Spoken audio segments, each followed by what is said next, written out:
You're making 200,000 a year. On paper, that's the dream. That's the number people think that you've made it. So why do you still feel like you're 1 month away from panic? If this is you, I want you to know something right now. You're not bad at money. You're not the only one. You're definitely not alone. And so for those who are new here, I'm Prince Chenou. I'm the founder of PLC Wealth Partners. I'm a certified financial planner and chartered financial consultant. And I built this firm to work for people just like you.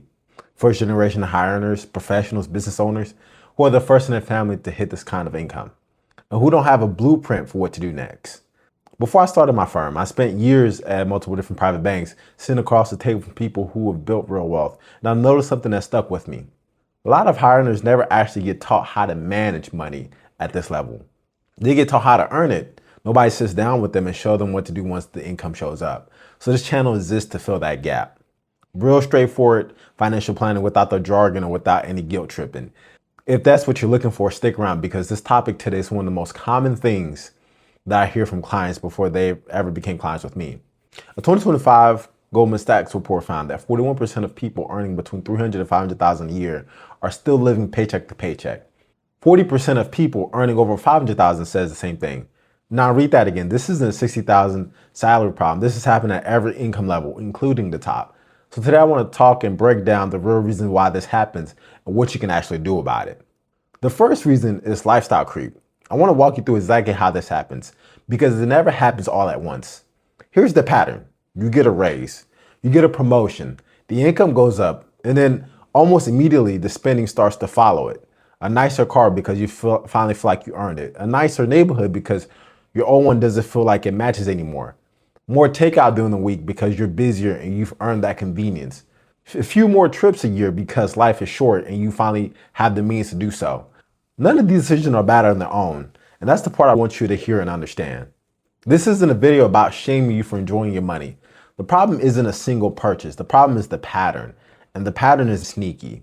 There is a real psychological reason this happens, and it's called the hedonic adaptation. In plain terms, it means that you adjust what you feel normal extremely fast. That upgrade that felt like a luxury 6 months ago becomes your baseline within a matter of weeks. You stop noticing it. It just becomes what normal looks like for you now. And your brain quietly resets the bar for what counts as enough. So here's what ends up happening. Your income goes up, but the sense of enough goes up right along it, almost at the same pace. And the result is you making more money than you've ever had in your life before and somehow still feeling like you have the same breathing room as you had 5 years ago, sometimes even less. I've had conversations with clients making six figures who genuinely stressed out about cash flow, not because they're careless, but because every raise they've ever gotten got absorbed because they never got the chance to decide what to do with it on purpose. Now, the second reason doesn't get talked about nearly enough, but once you see it, you can't unsee it. Most of us are raised on a percentage-based budgeting system or rule. Spending no more than 25% of your income on housing, save 20% for the future. These rules are repeated so often that they treat them like they solve the problem. But the percentages hide something important, and that's the actual dollar amount behind them. Now let's run the numbers.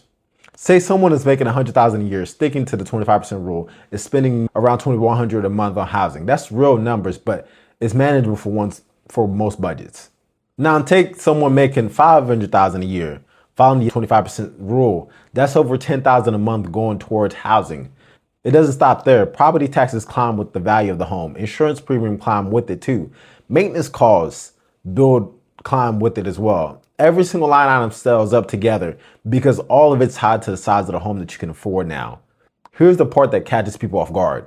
You followed the rule. You did exactly what every financial guy would have told you to do. And yet the pressure you feel every month when the mortgage payment comes is real because at a certain income level, the dollar amount itself becomes more of a source of stress, even when the percentage of the spreadsheet looks perfectly reasonable. This is one of the most common blind spots I see with high earners. They're doing the math right, but the fact is nobody ever explained to them that the math being right doesn't automatically mean that the pressure goes away.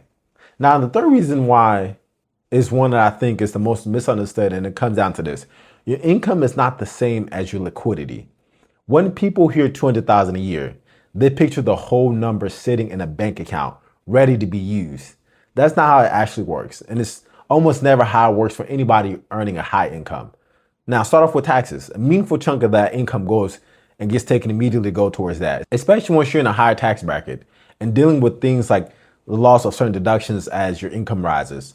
Then there's retirement contributions, which is the money that's put away for your future self. And that's a good thing all in all, but it's money that you can't touch today. And then you have mortgage, which is building up equity. But once again, that's not liquid. And then whatever else gets absorbed, like groceries, childcare, insurance premiums, subscription that you forgot that you signed up for, the property tax bill that you always seem to show up at the worst time. So by the time that you actually look at your checkings account, that big number from your offer letter has already been divided up in 1,000 different ways, most of which you've never consciously decided on. The money isn't gone. It exists. It's just locked up in places you can't access without a plan, whether that's retirement account, home equity, or poorly tracking spending that no one ever sat down and helped you map out. And when no one has built that map, it creates this strange, disoriented feeling.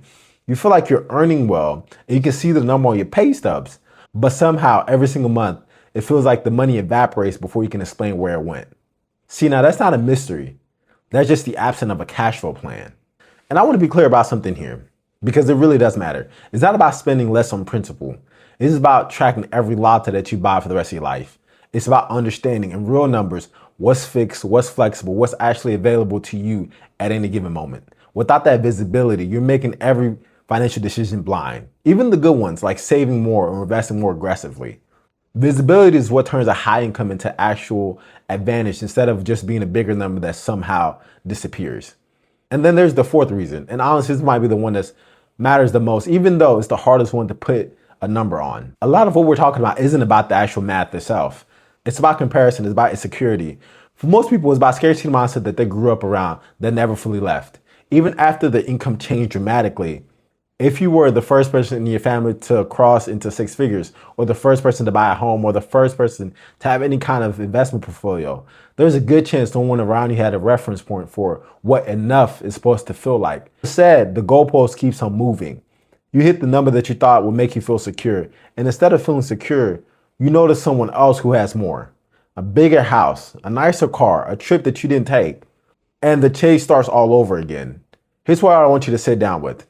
You can hit every single number on paper, check every box the financial plan says you should check, and still feel behind. Because the feeling of enough was never about the number. It was about the story that you've been carrying, sometimes for decades, about what money is supposed to mean and what it's supposed to prove.